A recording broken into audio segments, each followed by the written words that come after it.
Ah, the Homeowners Association. For some, it's the guardian of property values. For others, it's a source of just endless frustration. Well, for one homeowner, that friction, it just exploded into an all-out legal battle. Today, we're breaking down his incredible fight against his HOA, a conflict that went all the way to a judge's final verdict. You know, it's a question a lot of homeowners have probably asked themselves. Can you really fight your HOA and actually win? A resident out in Phoenix, Arizona named Richard DeBoer decided he was going to find out. In his case, well, it gives us a fascinating look at the limits of an HOA's power and the rights of the people living under its rules. So, it all started pretty innocently. Back in 2005, the HOA board took a look at their main rulebook, it's called the Declaration, and they thought, you know what, this thing is getting a little old. For instance, it had this really impractical rule that any money they collected for road repairs had to be spent in that same year. And with how much road work costs, that was a huge problem. So they figured, okay, it's time for an update. The board set up what seems like a pretty standard process, right?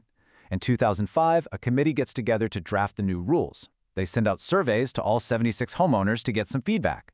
By early 2006, they get the lawyers involved to finalize everything. Then in June, the whole package, the summary of changes, the ballots, everything, is sent out and the vote is scheduled for July. Seems pretty straightforward. Well, not for Mr. DeBoer. See, he wasn't just some quiet neighborhood disagreed. He was paying close attention from the very beginning. As early as October 2005, he actually wrote to the board, and he made his objections crystal clear. He was really concerned about the HOA getting more power, specifically, more power to get onto his own private property. So, despite Mr. DeBoer's concerns, the vote went ahead.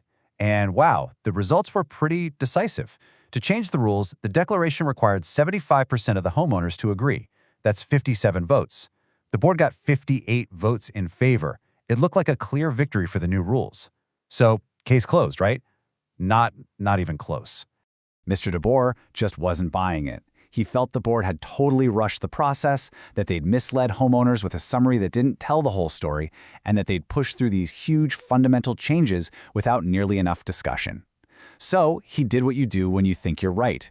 He filed a petition, and the whole dispute landed right in front of an administrative law judge. Okay, so the legal arguments got pretty complex, but the judge was smart. He boiled the entire case down to just two core questions. And if you can understand these two questions, you'll understand the entire final verdict. So, what were they? First up, was the voting process itself actually legitimate? Mr. DeBoer's whole argument was that the board acted in bad faith, but the HOA, they countered, saying, hey, we followed our own rulebook, we asked for feedback, and we gave every single owner a chance to review the documents and vote. Then there was the second issue, and this one was all about transparency. After the vote, Mr. DeBoer asked to see the actual ballots, arguing that, as a member, it was his right. The HOA flat out refused. They claimed the ballots were confidential. This just added a whole new layer to the fight. It wasn't just about the rules anymore, but about the secrecy of the vote itself. So the battle lines were drawn. How did the judge rule? This is where it gets really, really interesting because it was not a clean sweep for either side. It was a split decision. All right, let's tackle that first big question again. Was the vote to change the rules legitimate? Mr. DeBoer said the whole process was flawed from the start. So what did the judge decide? On this one, the judge sided completely with the HOA. The ruling was absolutely clear. Yes, the vote was valid. The association had gotten the 75% approval that its own documents required. The new rules, they were here to stay. And the judge's reasoning here is so important. He made this crucial distinction between the substance of a rule and the process used to create it. Basically, you can hate a new rule, you can despise it, but if the HOA followed the proper procedure laid out in its own documents, your disagreement doesn't make the process illegal. So that was a pretty clear loss for Mr. DeBoer on the first point. But what about that second question, the one about secrecy, about his right to see those ballots? And on this one, the tables turned completely. The judge ruled that yes, the HOA absolutely had to show him the records. In fact, by refusing his request, the HOA had violated Arizona state law. This was a major win for Mr. DeBoer, and really a win for the principle of homeowner transparency everywhere. So why did the HOA get this so wrong? Well, they actually cited a state law to defend their secrecy. The problem was, that law applies to public elections, for governor or president.